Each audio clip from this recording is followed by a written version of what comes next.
It has a very sensitive bolometer. It's very easy to operate. It operates a lot like a computer.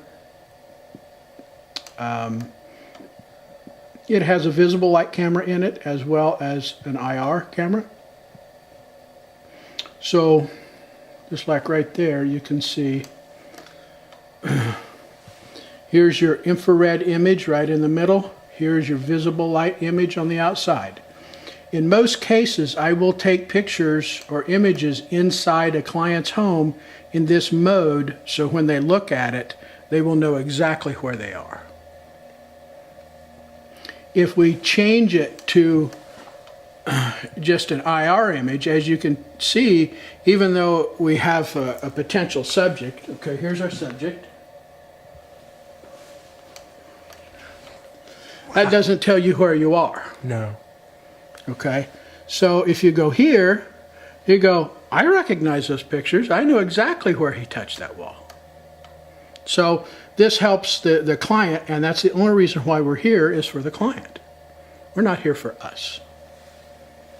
Okay, so now let's start our interior evaluation. What we're going to do is we're going to turn on the fan, the blower door, and we're going to depressurize this house to 50 Pascal. And what that does for us, it sucks cold air in every crack and crevice that you have. So it's warm in the house, it's about 68 degrees. So we're bringing 35-degree air into the house through the cracks, holes, and crevices. Now we can image them, and we can tell our client exactly where the issue is, and in a lot of cases, what's causing it, or we can surmise, because not all issues are visible until you do destructive discovery, and that is beyond the scope of this evaluation.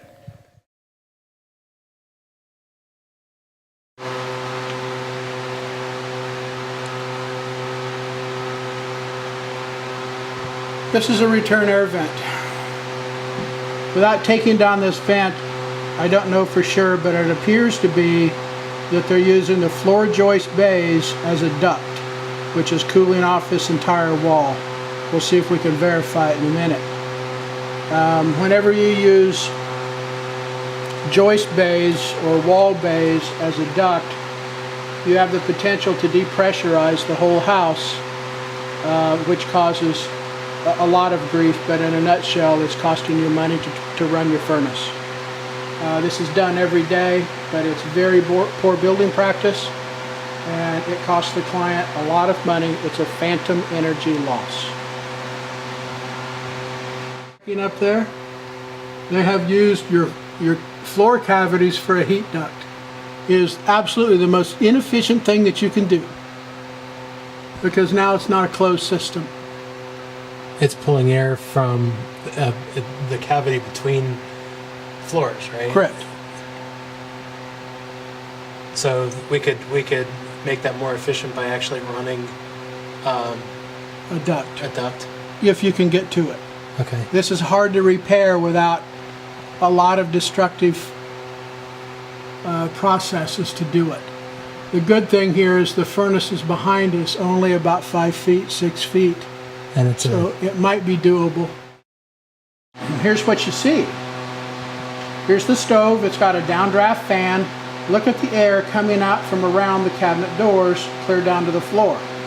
So the duct work for this is not sealed, and or it doesn't have a damper on it. So it's just open to the crawl space or open to the outside, wherever they terminated it. And this is a 3-inch hole that is open to the house 24/7. So this is an easy one to fix. It'll have a huge effect on the house, a positive effect.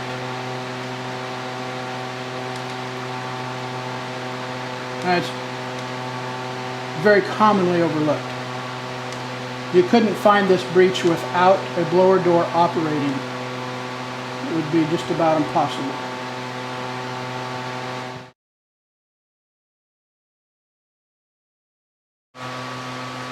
You can see the air that's infiltrating into the attic over here.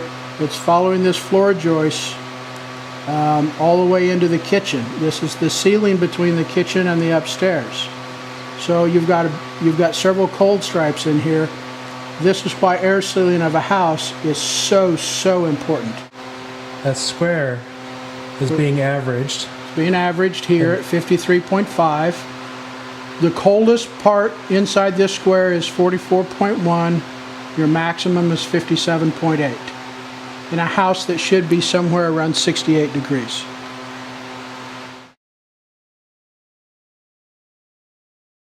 You've got three big breaches in this house. The furnace room is the first big breach. So you've got that, you've got this, which is the second biggest breach. This is so big that I can't measure it. And then the attic hatch door doesn't fit properly. That's your third biggest breach. If you don't take care of all three of these openings, you have no hope, none, of heating this area with a rational amount of money. But no matter how much money you throw at it, you'll never be comfortable in this room until you fix these three areas.